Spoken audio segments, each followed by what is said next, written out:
Guys, welcome back to my channel. Today I am going to be showing you the free latest generation controllers. So these are the free consoles. So this is for Xbox Series X, the PS5, and then the Nintendo Switch.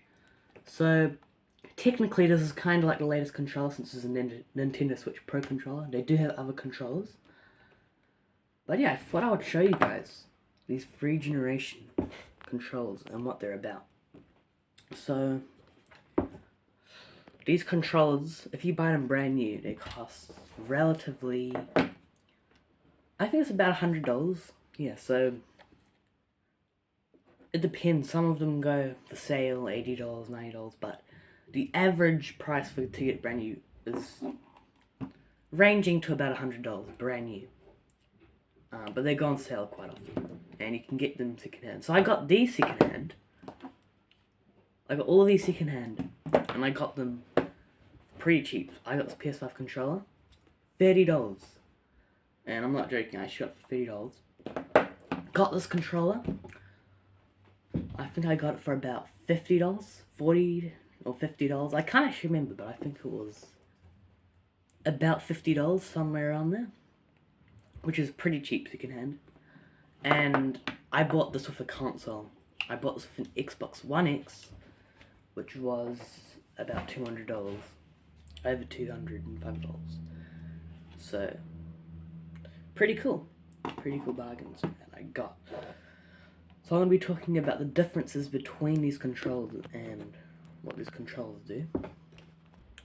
So, basically I'm going to get straight into how these controllers work. So, we're going to talk about the battery life now. So I've actually researched about the PS5 controller and the Xbox controller, but I haven't researched much about the Nintendo Switch controller.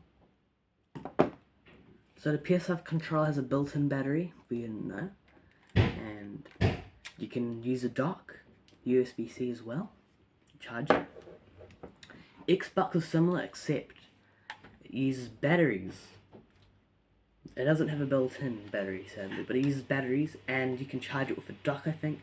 You can get a rechargeable batteries there that are made for Xbox, so that's pretty cool.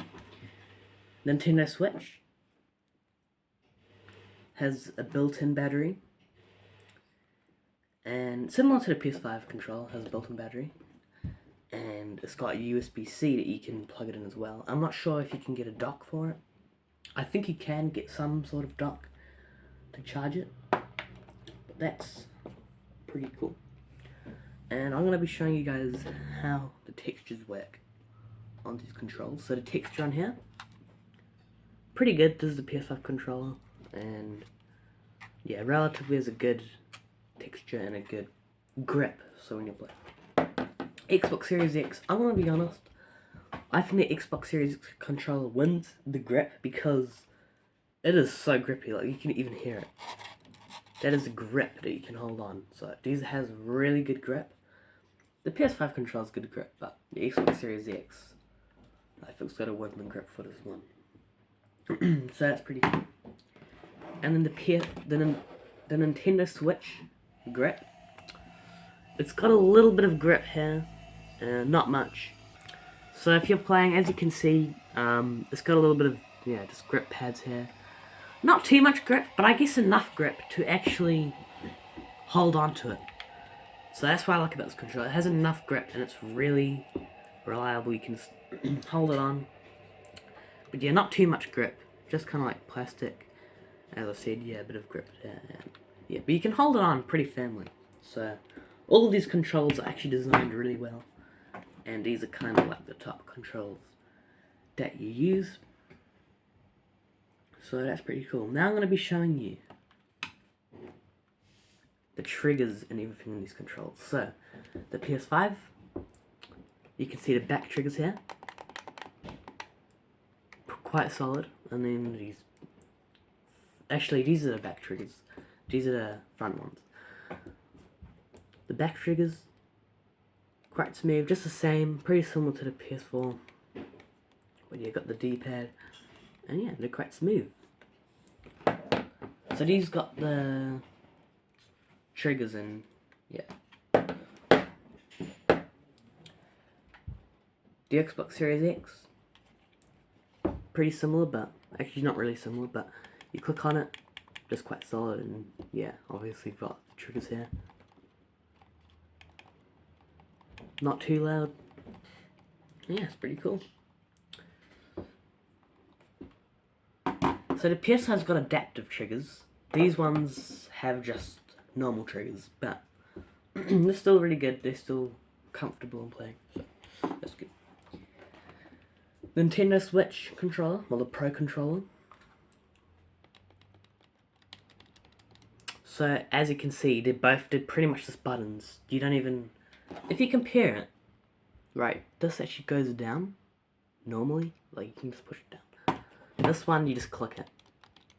So yeah, it's quite interesting, but I guess you get used to it after a while.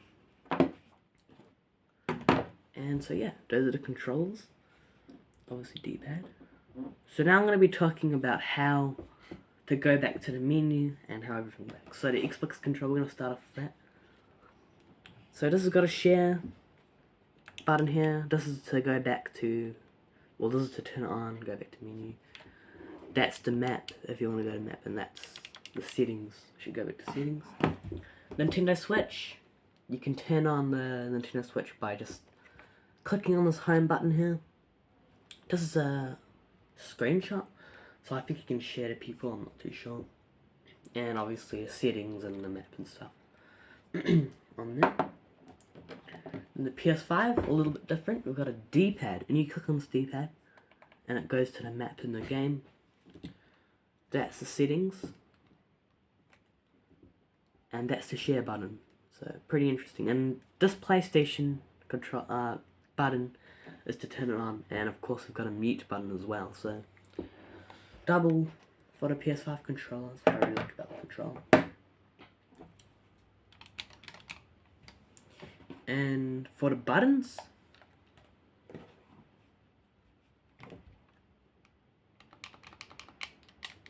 these ones actually feel quite soft. This one quite hard, and the PS5 controller quite soft as well.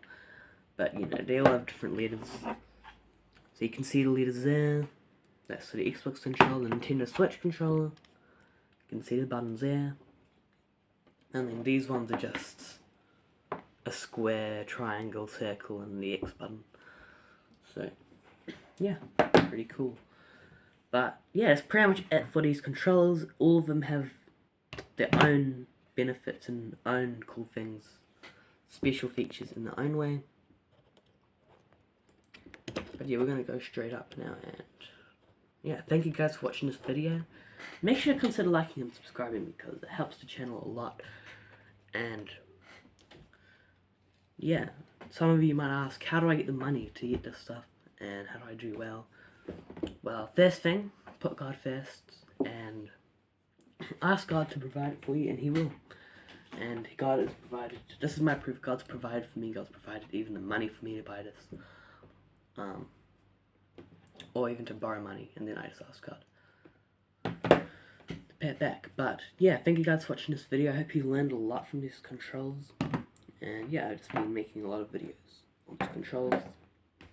So yeah, really interesting. Life of each size. And yeah, thank you guys for watching this video.